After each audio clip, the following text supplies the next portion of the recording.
It says, let no man say, when he is tempted, I am tempted of God. For God cannot be tempted with evil, neither tempteth he any man. But every man, so James 1:13 is saying, let no man say. But then James 14 is going to tell you why.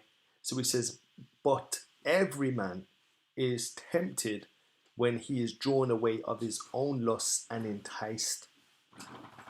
Then, when lust hath conceived, it bringeth forth sin, and sin, when it is finished, bringeth forth death. So we see that you could call it a mathematical equation, what the process is and the steps are to sin. It starts with a covetousness spirit, you know. To lust is to covet something that doesn't belong to you.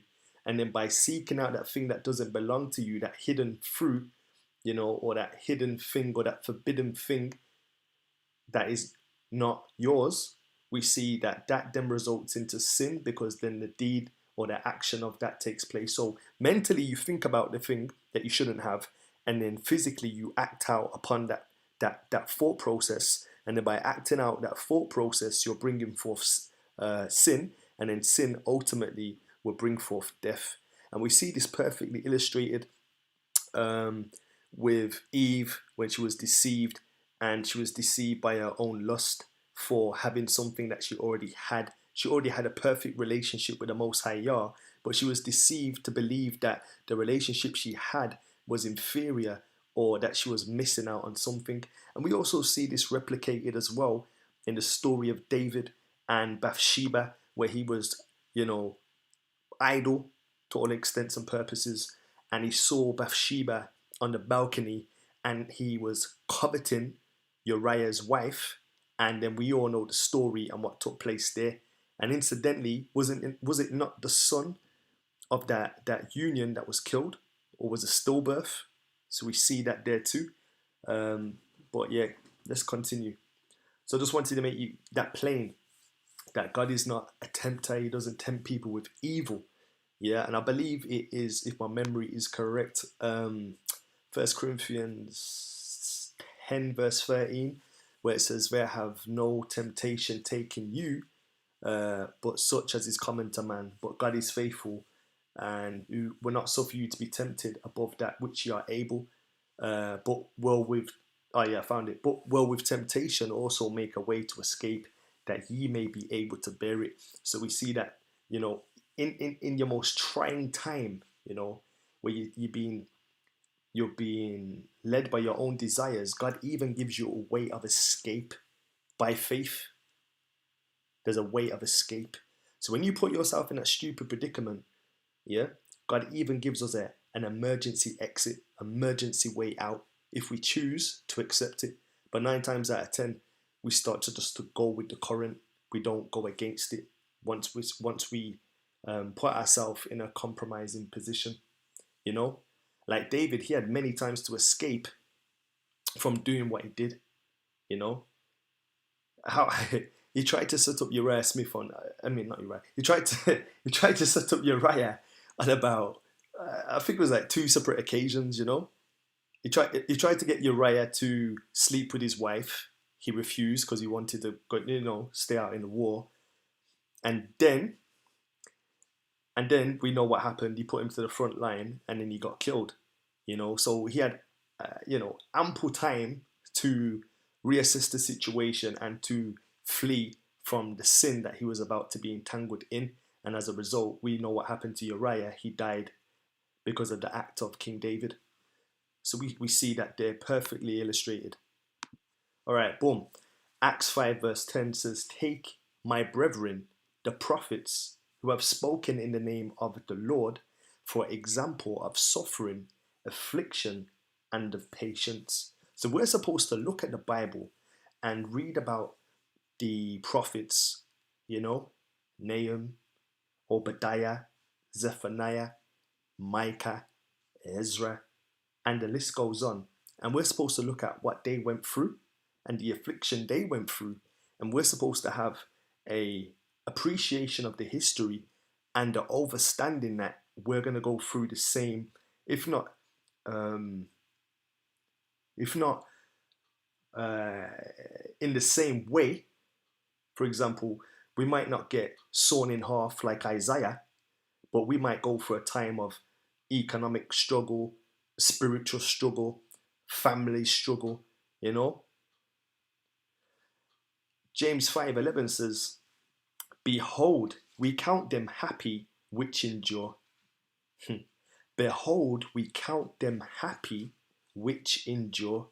A lot of people get their foot into the bath, recognize it's hot, and they don't want to endure any further into that bath. It's too hot for them. The little toe just got burnt. They're not willing to put the rest of their body on that much duress. It's too stressful. But this is, behold, we count them happy which endure. Ye have heard of the patience of Job, and have seen the end of the Lord, that the Lord is very pitiful and of tender mercy. So when we are faced in certain circumstances that are out of our control, we should be happy and have the spirit of endurance, especially as we look at the history of our ancestors, of our forefathers, the prophets, and we see what they went through and what they endured and how they kept a faithful disposition, even though some of them, even the most courageous prophet Elijah became disheartened and even became suicidal at times during his lifetime. But yet, he also had an enduring spirit.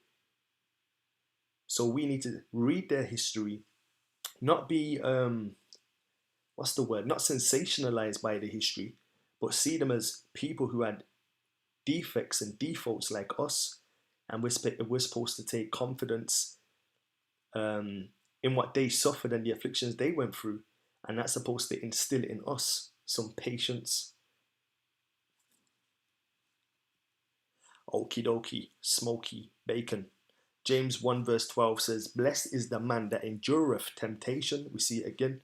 "For when he is tried, he shall receive the crown of life, which the Lord hath promised to them that love him." Things have to be tried, things have to be tested, and hopefully it will pass the test. I mean, we put our kids into school, some of us, and some of us homeschool our kids. And we might have criterias, or we might have a checklist for them to see where they are in the grand scheme of things. So we might have a checklist. Has our children made the bed today? Oh, they made it today, but they didn't make it yesterday. So there's a checklist. There's things that we do as parents. There's things that we do in academia where we have tests to see where people are, and they've got to endure that test, and they've got to get good results during that test. And that's the same similar thing that we go through on a spiritual level too, where we're tested to see if we're just going to flunk it or if we're going to persevere and push through. So it's not about, for the illustration of the turtle in the hare, some people run very fast and they burn out. They're just like, I think it's the proverb, not the proverb, the parable of the seed and the sower. And the seed drops on shallow ground and it springs up, and then it just withers out because it has no foundation, or on the rocks because it has no foundation. So some people hear the word, get so hyped, so gassed that they find out about their history of being a Hebrew Israelite, or they find out some other truth about Revelation and Daniel, or they find out another truth, and before you know it, they're running zealously like Paul before he was they're running zealously like Saul before he was converted to Paul, and they just burn out and fizzle. So we need to have an enduring spirit, we need to endure temptation. And it also says, "For when he is tried, he shall receive the crown of life, which the Lord hath promised to them that love him." All right. James 1 verse 26. "If any man among you seem to be religious, and bridleth not his tongue, but deceiveth his own heart, this man's religion is vain." Now, like I said before, many people will say, Paul says on one account, "Though I be rude in speech, yet not in knowledge, he's given us a license to be rude." That's not what he's saying. Paul's saying, I recognize as a human being that I have a tendency to say things in a rude way, but yet it's never lacking in knowledge. So he's realizing that that's a defect and a character trait that he has, but he's not sanctioning it. He's just saying this is what it is, because there's many scriptures that say we should speak in a certain way. That doesn't mean we sound like Jeffrey from Fresh Prince, Master William. It doesn't mean we sound like Barack Obama. I approve this message. You know what I'm trying to say? It just means that there's a certain gravitas, there's a certain way we're supposed to convey ourselves. You see me? And it says here, if any man among you seem to be religious, and bridleth not his tongue, but deceiveth his own heart, this man's religion is vain. Now, there's going to be times where, you might say something inappropriate and it slips out. That's why it says, bridleth not his tongue. To bridle something is kind of a struggle.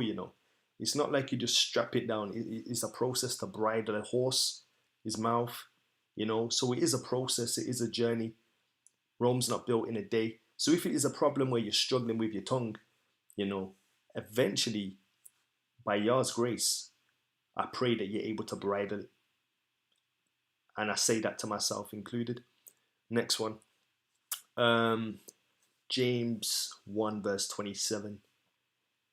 It says, pure religion and undefiled before Yahuwah and the Father is this, to visit the fatherless and widows in their affliction, and to keep himself unspotted from the world. So pure religion is not just doing nothing or living for yourself, but pure religion is to visit the fatherless. Now, before we started having all these blended families and all these different examples of families, like in a modern world, there's so many different variations of a family. When back in the day, it was just a man marrying a woman marrying a man, they have children. God forbid one of those people die, you have a stepfather or a stepdad. But nowadays the families are so blended and so disjointed, it doesn't replicate the example that we saw in the garden. So here it says to visit the fatherless, which is the children who are orphans. Daddy died, mommy died, and the family is under a financial burden or a social burden, or any type of plethora of burden. We're supposed to be there for them because there's an imbalance and a discrepancy in their family and also to the image of God. So if you know that that young boy in the community just lost his dad a year ago, we should have men in the community who step in to look after that young boy, monetarily, with guidance, with instruction. We shouldn't just leave that guy as a tumbleweed, And likewise, if we know there's a sister who's lost her mother, we should also try to step in and fill in that gap as a community and not leave them fatherless or motherless. And similarly, if we know someone who's married and has lost their wife, or married and lost their husband, we should do our due diligence and our due service to help those people too. And lastly, we should keep ourselves unspotted from the world. That means there should be something unique about us. We should be a peculiar people, where people hear us, where they see us, they're like, yo, there's something weird about this brother, My man, he just seems like a strange dude. Because I'm saying let's smoke and let's drink and let's have sex with random girls, and this guy's not on it. Or I'm saying let's smoke, let's drink, let's have sex with random men if there are women, and this woman's not on it. There should be something that is very distinctive and unique, with us. And it should be unspotted from the world, All right, lessons in James 2, James chapter 2, verse 3. It says, and ye have respect to him that weareth the gay clothing, and say unto him, hey, sit here in the good place, and say to the poor, stand there, or sit here under my footstool. Now we know that this doesn't even just apply to clothing, This doesn't even just apply to clothing. I mean, Have you ever just seen, I don't know, a Lamborghini, and your head just turned twice because you've seen a Lamborghini, or you see a Porsche and your head turned twice, yeah, out of appreciation of the vehicle. And then you might just see a banger, car, license plates hanging off, mirrors. Yeah, we ain't gonna look at that twice. We're just gonna say, oh gosh, we'll probably pray that the guy gets a new car. Yeah. Now, saying all that to say this, it says, and ye have respect to him that weareth the gay clothing. You have respect to him that drives the nice car. Ye have respect to him that wears or has the nice house. You have respect to him, and you want to network with him. You want him to be your buddy. You want him to be your friend. You're literally a gold digger for all intents and purposes.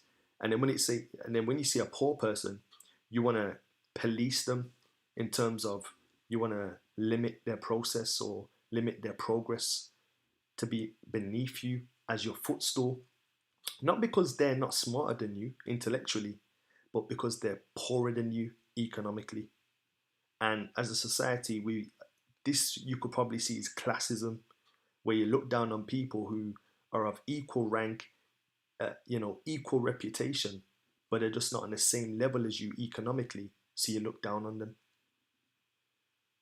You don't want to befriend them. You want to cushion where they can be and where they can advance because they're not as fortunate as you to have a certain access that you're able to have access towards. This one here, it says, if you fulfill the royal law according to scripture, thou shalt love thy neighbor as thyself, ye do well. This is James 2 verse 8. And then it says, but if you have respect to persons, you commit sin and are convinced of the law as transgressors. And are convinced of the law as transgressors. Now, a lot of people, there's a thing called nepotism where people will give their own children a bly, even though they're wayward, or they give a family member that did something bad a bly, even though it's unredeemable, in terms of what the person actually did, not the person. But because it's their family member, because it's their mom, because it's their dad, because it's their son, their daughter, their auntie, we'll try to have respect to that person. Whereas that can be more harmful than it is good. The Bible says, faithful are the wounds of a friend, but the kisses of an enemy are deceitful. Sometimes the best thing we can do to a loved one is to correct them in love, not just to give them false sense of security by overlooking their defects. And we see this perfectly exampled by Eli. Now, Eli was a high priest, and Eli had 2 sons. But as good as Eli was as a high priest, and as great as he was in the service of Yah, there was an area where he was lacking. And that area where he was lacking was in the area of nepotism. He heard the rumors that his son was a gangbanger. He heard the rumors that his son was a womanizer. He heard the rumors that his son was selling Class A, selling the chalk stuff, selling the green stuff, selling anything that was stuff. He heard the rumors, but he still allowed them to work in the sanctuary. He still allowed them to, falsify the balances. He still allowed them to do what he knew or had an inkling, and didn't reprove them or correct them or rebuke them or chin check them in love. He had a perverted love. And the reason his love was perverted is because his love was based primarily off nepotism, turning a blind eye. And that's why it says, but if you have respect to persons, ye commit sin and are convinced of the law as a transgressor. So if we love, if we fulfill the royal law according to the scripture, thou shalt love thy neighbor as thyself, ye do well. So the same way we need correcting individually, we need correcting collectively. And if we're unable to correct somebody because we have an affinity towards that person because they're family, then we're actually doing our family member an injustice. If you know you got a family member who's severely overweight and you lie to them and say, wow, you're looking good, man. You're slimmer than anorexic. You're doing them a disservice because um, they have no license to change because you're fabricating their condition, you know? So that's a dangerous thing, nepotism. All right, next one. James 2. I like this one, This is like one of my favorite ones in James. I like James, because James is allegedly the brother of Yeshua, you know. So when we read the book of James, James is a relative of Yeshua, you know. I don't know if he's older brother. Well, yeah, it must be his older brother or younger brother. But he's allegedly is a relative of Yeshua, a brother. Um, but anyway, less of that. More of this. I love this. It says 2 James 15-17. It says, if a brother or sister be naked and destitute of daily food, and one of you say unto them, depart in peace, be ye warmed and filled, notwithstanding, you give them not those things which are needful to the body, what doth it profit? So what he's saying is,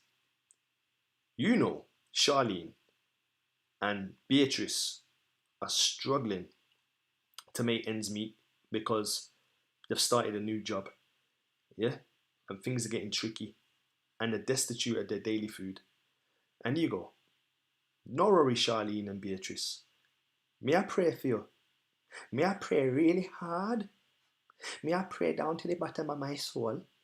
May I pray that you get some money and that it overflow over you and your family tree? That's not gonna work. But you're praying and you've fully got like £1,000 in your bank account that is spare, it's residual. You don't even know what you're gonna use the £1,000 for. In fact, the £1,000 been in your bank account for 10 years and you still haven't used it. But you're saying, me just pray that the Lord find a way to find somebody who have money to spare, and me just pray that them bump into you one time. Like, what does that profit? Why not just go to your ATM, draw out, if you don't want to give them £1,000 because you want some rainy day money, why not just give them something, anything that they can use to, maintain and to acquire their daily food? Praying without any action is dead. That's why James says in verse 17, even so, faith, praying, hoping. Hoping is prayer. Prayer is hoping, faithing. Yeah, even so you have the faith. If it have not works, it's dead, being alone. So it's all good. I'm not knocking prayer. I'm not saying we shouldn't pray. But ultimately, if we're in a position that Yah has put us into, where we're blessed to be a blessing, we should make that blessing be perpetuated unto others, not withheld because of greed, but we should let that blessing that we've received then be transferred onto others so they can bless. And it's similarly to the ocean and a puddle. A puddle is not helping anyone. It's just getting everybody wet, dirty, muddy, sticky, smelly. It's a puddle. But the ocean is flowing. It's reciprocal. It helps everybody. The ocean gives to the whale. The ocean gives to the algae. The ocean gives to the crab. The ocean gives to all manner of life in the ocean because the ocean's moving, it's sharing its current, it's sharing its altitude, it's sharing its condition, it's sharing its climate. But the pond's just there, man, just soaking up, being a nuisance to all intents and purposes, like a puddle on a pavement. It's not really doing nothing except for cracking up the pavement, really. It's of no use. It's stagnated, it's smelly, it's stinky. There's no life in it. So we're blessed to be a blessing. We're blessed not to hold on to things or just to keep things to ourselves like the puddle. We're blessed to be a blessing like the ocean and to share what we have, All right, next one. James 2:19-20. I love this, the wording of this, because James is kind of reminding me of Elijah. He's being very sarcastic now. In Kings, we have the Baal worshippers, who is like the modern Sunday worshippers. In Elijah's day, And Elijah was just straight up, you would say, unpolitically correct. Because if he was to put into a contemporary format what Elijah was saying to the worshippers of Baal, he said to them, yo, is Baal sleeping? Is your God Baal? Is he sleeping?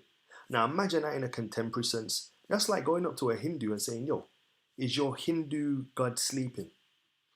Is your Muslim God sleeping? Is your fill in the blanks? It's not very PC. You know, today's culture be that is road. You know, that's road to say that, mate. That's road. Well, Elijah was saying something of that effect. Now, James here, he's saying something as well, similar to that. It's a rhetorical question. So James 2:19-20, he says, Thou believest that there is one God. Thou doest well.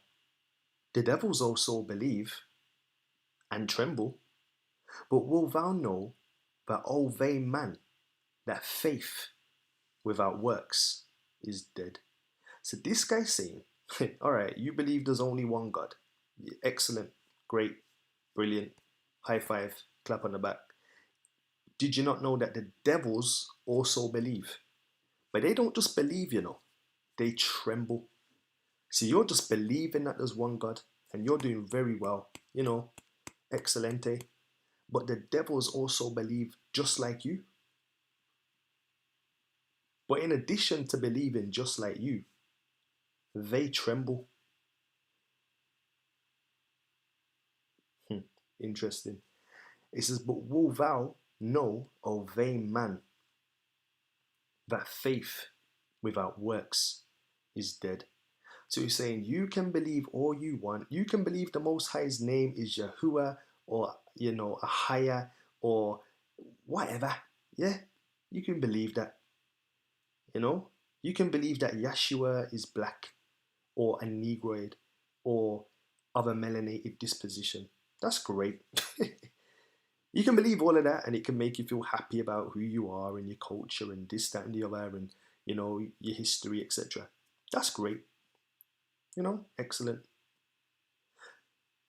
But the devil also believes in God and knows his true name and knows his people and all that kind of jazz, but he trembles. What about yourself? Do we reverence the Most High? Now, next one. Lessons in James. James 3 verse 3. Behold, we put bits in the horses' mouths that they may obey us, and we turn about their whole body. I love this for illustration purposes, you know. We put bits in the horse mouths that they may obey us, and we turn their whole body. I love the way that it's phrased, the phraseology. It says we put bits, which is very small, and then it says we turn the whole, which is very large. So we put a tiny thing into a horse's mouth that they may obey us, and we turn the whole body. Now you'd think for a horse you need to put a big thing onto a horse to get it to obey you so that you may turn its whole body. But ironically, it's just a tiny thing that can turn a whole horse's body. Crazy. Behold also the ships which thou, James 3 verse 4, it says, Behold also the ships which thou, behold, I'm reading off a small screen, that's my disclaimer. It says, Behold also the ships which, though they be so great, and are driven of fierce winds, yet they are turned about by a very small helm, whithersoever the governor listeth. Now, 1 second, let me just do something. Apologies for that. Let me just put myself in here so I can see. All right, there we are. All right, boom. Just wanted to do this 1 second.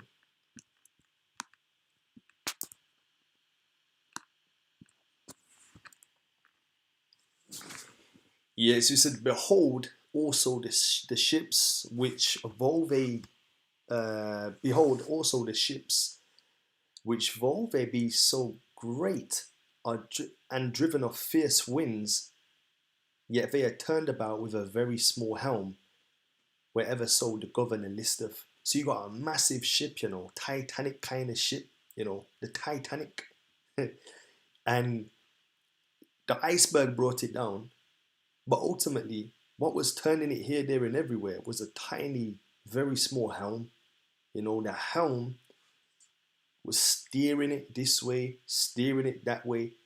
And to all intents and purposes, if they had the foresight, that very small helm could have diverted them away from the iceberg if they had the foresight to see. That helm could have saved their life. That very small part of the ship, not the metal, not the steel, you know, not the aeronautics, none of that, just that little helm.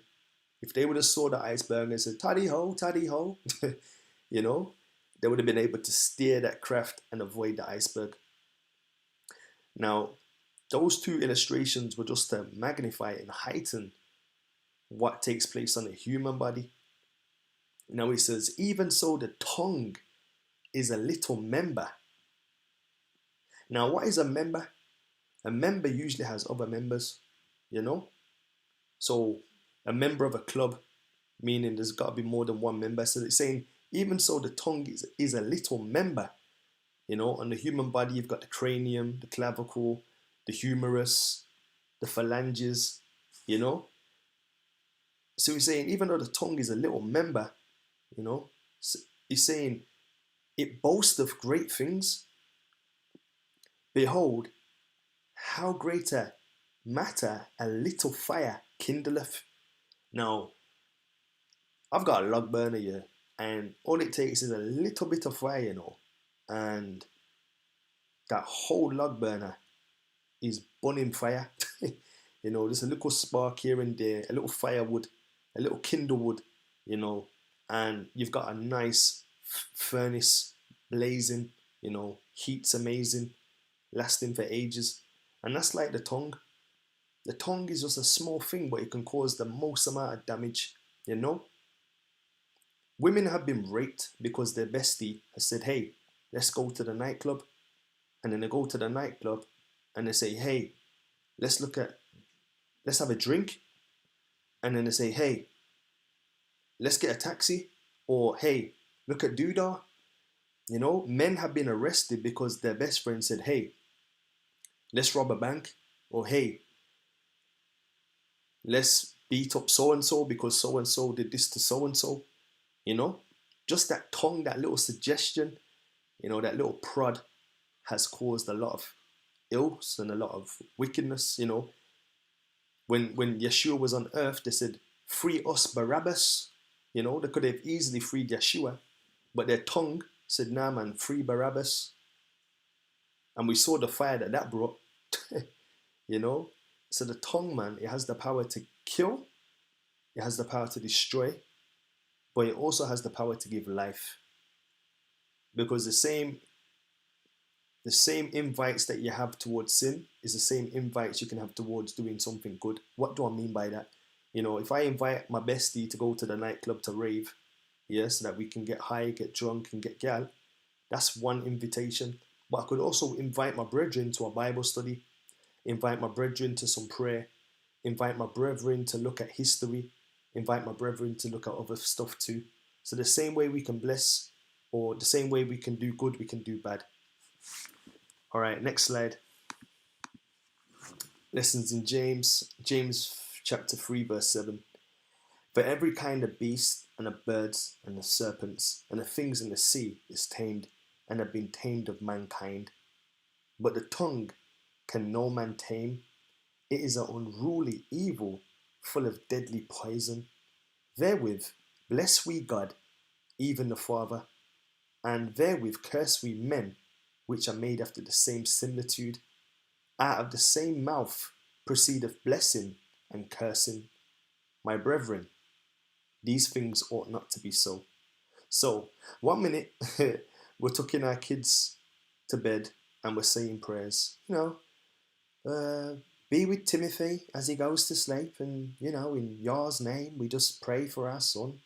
And then next minute, you're arguing or you're swearing or you're on the phone call or you're hearing something or you're doing something and you've just literally said your prayers. And then in the next breath, you're cussing, you're arguing, and there's a lot of evil and poison coming out of your mouth. But literally 2 seconds ago, you're just saying, come by Yah, come by Yah. You see how quick and evil the tongue is. And I like the way it said the same tongue that we use to bless the Most High is the same tongue we use to curse our brethren, the stranger, our brethren, our fellow people of our same, culture. And we use it to cuss the stranger, and we use it to cuss our enemies too. The same tongue.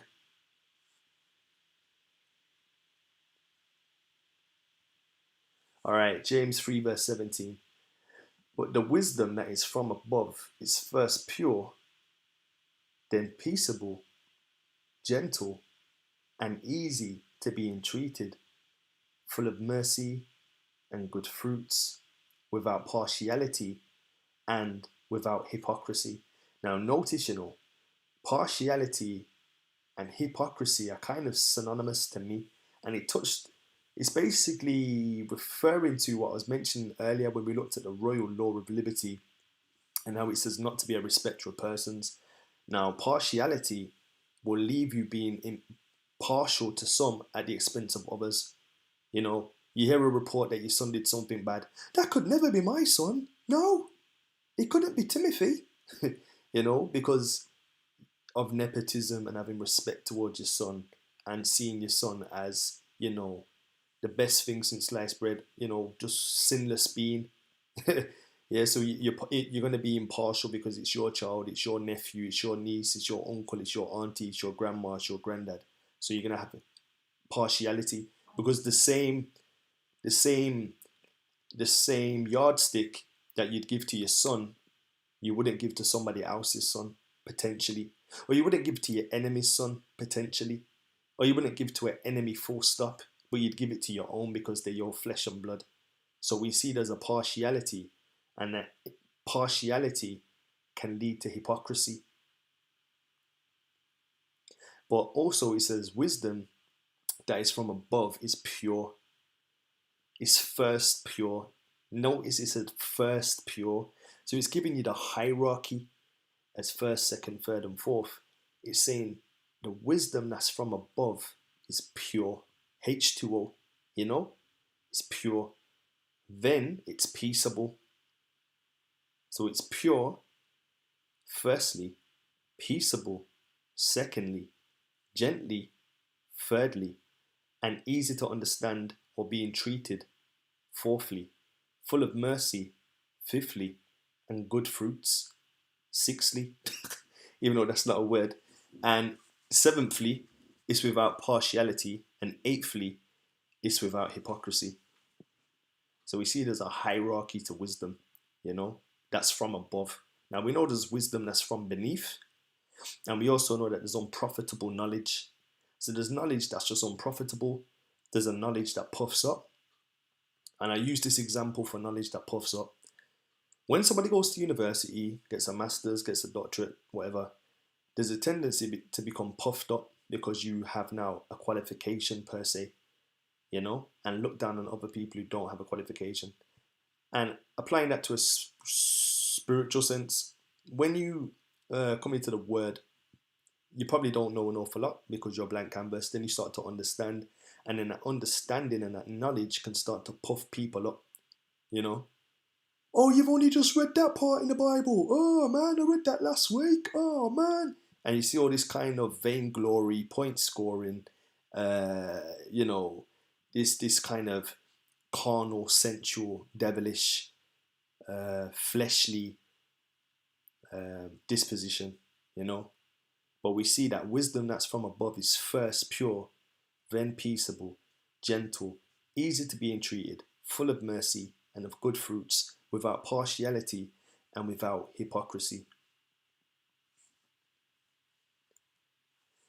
All right then, James 4 verse 13 He says, "Go to now, ye that say, today or tomorrow, we'll go into such a city and continue there a year, and buy and sell, and get gain, whereas you know not what shall be on the morrow. For what is your life? It is even a vapor, then appeareth for a little time, then vanish away. For that ye ought to say, if Yah will, we shall live and do this or that." So what this is saying is some people that say, "Boy, next week, yeah, I booked a holiday to go to Jamaica. I booked a holiday to go to Barbados. I booked a holiday to go to Greece. I booked a holiday to go for Corfu. I'm going next week. I'm going. My suitcase is packed." But you haven't said Yah willing. You haven't said if Yah will. And will means to permit. If Yah will permit. So you're taking on your own prerogative. You're taking your own initiative to say, "Yeah, man, I am the master of time and space. And I know by next week that my matter will still be in time and space."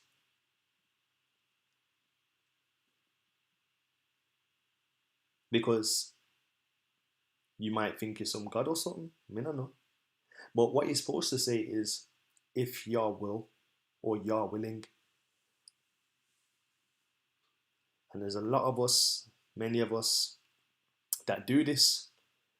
"I've got a work meeting next week," or "I've got a work meeting next week," or "I've got to do this next week," "I've got the kids next week, I'm doing this next week, I'm going abroad next week," But if you're not saying Yah willing, I'd be careful, because we want Yah's will to be in our life from morning to sunset, from sunset to morning. And when we don't say Yah willing, it's like we're taking on the presumption that we're going to even see tomorrow, The Bible says there'll be a time of trouble such as never was a nation in the book of Daniel. Now, people think, "Oh, they're going to live to see that time." Your time might be up tomorrow. Your time might be up during whatever time the Most High assigned your time to be, So we need to always say Yah willing and keep Yah in our thoughts, in our plans, in our dreams, in our aspirations,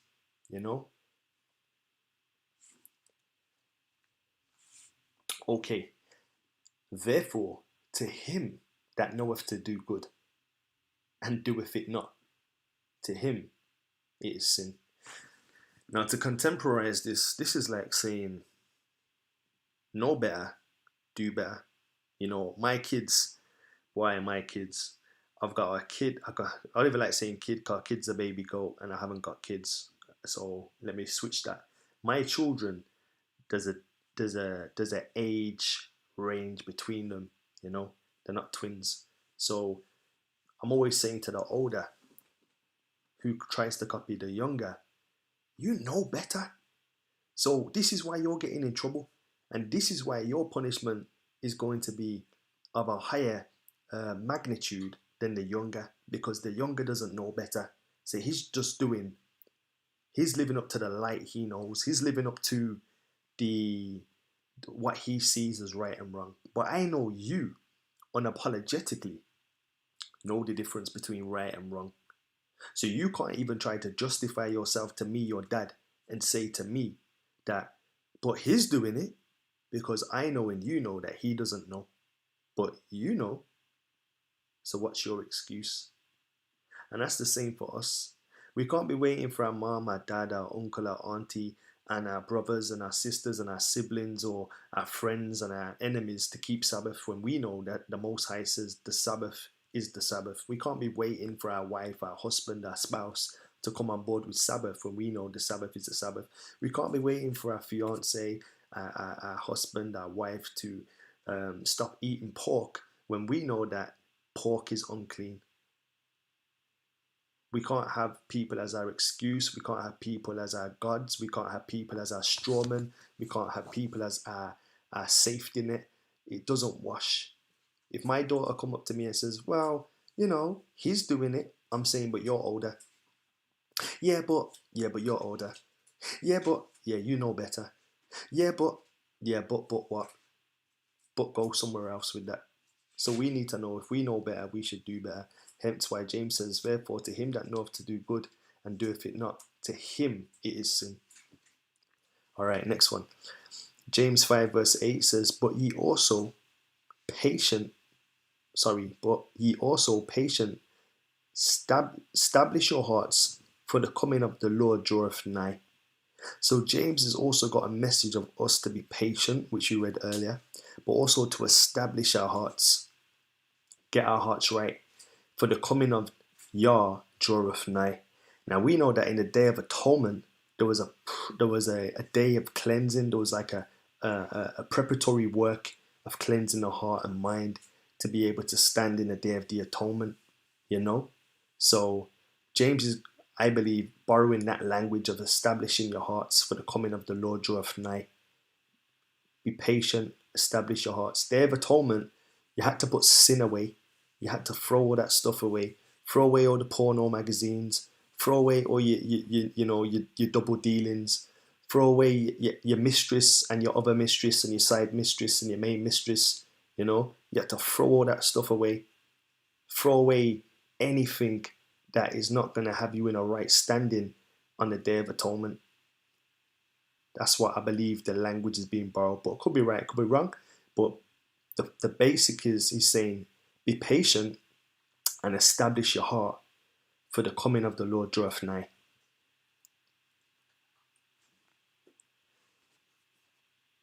I'm not looking at the comments at the minute, but I'm going to take a quick...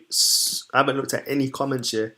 My wife's saying to look at the comments, so we're going to look at some comments. Actually, no, just hold fire. Let me just read through. I've got a couple more slides, and then I'll look at the comments. All right. All right. James 5:13. It says, you know what as well? I'll say it after. You know what now? I'll say it now actually. When I used to get poorly, my nan used to always come up to me, my Jamaican nan. She was like, yeah, Paulie, you must call upon Jesus. Yeah. And she'd draw for the oil and she'd just pray on my head. Yeah. And she'd do the sign of a crucifix. Now, I'm not sure about all that crucifix stuff and doing the sign of a crucifix and all that, but I don't know about all that. But her heart was in the right place. And it's like I came across this and I just was impressed to think about what my nan was like and what she used to do with the oil. So James 5:13, it says, is any among you afflicted? Let him pray. Is any merry? Let him sing psalms. She used to always do that as well. And then it says, James 15 verse 14, is any sick among you? Let him call for the elders of the church and let them pray over him, anointing him with oil in the name of Yah. James 5 verse 15. And the prayer of faith shall save the sick, and Yah shall raise him up, and if he have committed sins, they shall be forgiven him. Now I like this because it's asking you questions and giving you the answer. From 13 to 15. Is any among you afflicted? Pray. Is any of you merry? Let him sing psalms. Is any sick among you? Get someone to pray for him and anoint him. No, pray for him, anointing him with oil in the name of the Most High Yah. It says, and the prayer of faith, and after you've done all of that, the prayer of faith shall save the sick, and the Lord shall raise him up, and if he have committed any sins, they shall be forgiven of him. Interesting. All right, next one. It says, but above all things, my brethren, swear not, neither by heaven, neither by the earth, neither by any other oath, but let your yea be yea, and your nay be nay, lest you fall into any condemnation. But above all things, my brethren, swear not, neither by heaven, neither by the earth, neither by any other oath, but let your yea be yea, your nay, nay, lest you fall into any condemnation. So that's pretty self-explanatory. So that means getting into esoteric communities where you have to swear an oath of allegiance or an oath to Alpha Phi Alpha, an oath to the Mason Lodge, an oath. We should not be participating in these things, you know? Even I was looking at how, the education system's built off a Masonic platform or framework. I was looking at the certain degrees that you get. Obviously, you go to university, you get a degree which has a Masonic undercurrent. And then if you do really well academically, you might get a master's. And then when you read the Bible, Christ says, call nobody master. And I think even in James it says not to be masters of many things because you'll receive the biggest condemnation. So we see where the system is set up to make us masters. The system is set up to make us feel like we're a master, That's what the degrees are about. People say, I want to get my master's. I can't wait till I'm a master. I can't wait till I get my master's. And we see all this stuff that's said. And it's innocent by and large, but the undercurrents and the etymology of certain words lead us back to this esoteric ideologies of oaths and accolades and degrees and all that kind of jazz. So, just be careful out there is all I'm saying. And now that you're aware, you won't now that you're woke to these kind of things, it'll be hard to go back to sleep. So when you see it, you'll be able to enlighten others per se. All right, next slide. I think this might be this is the last slide actually, and then I'll look at the comment section. Okay, James 5 verse 20. It says, "Let him know that he which covereth the sinner from the error of his way shall save a soul from death, and shall hide a multitude of sins." Let him know that he which covereth the sinner from the error of his way shall save a soul from death, and so shall hide a multitude of sins. Shootings. These shootings. These shootings. Yeah, that's been going on. What? Like some things could have been intercepted if people paid attention to behaviours. What's that recent El Paso? I can't remember which channel it was. El Paso. Yeah, the El Paso shooting. Okay. If people observed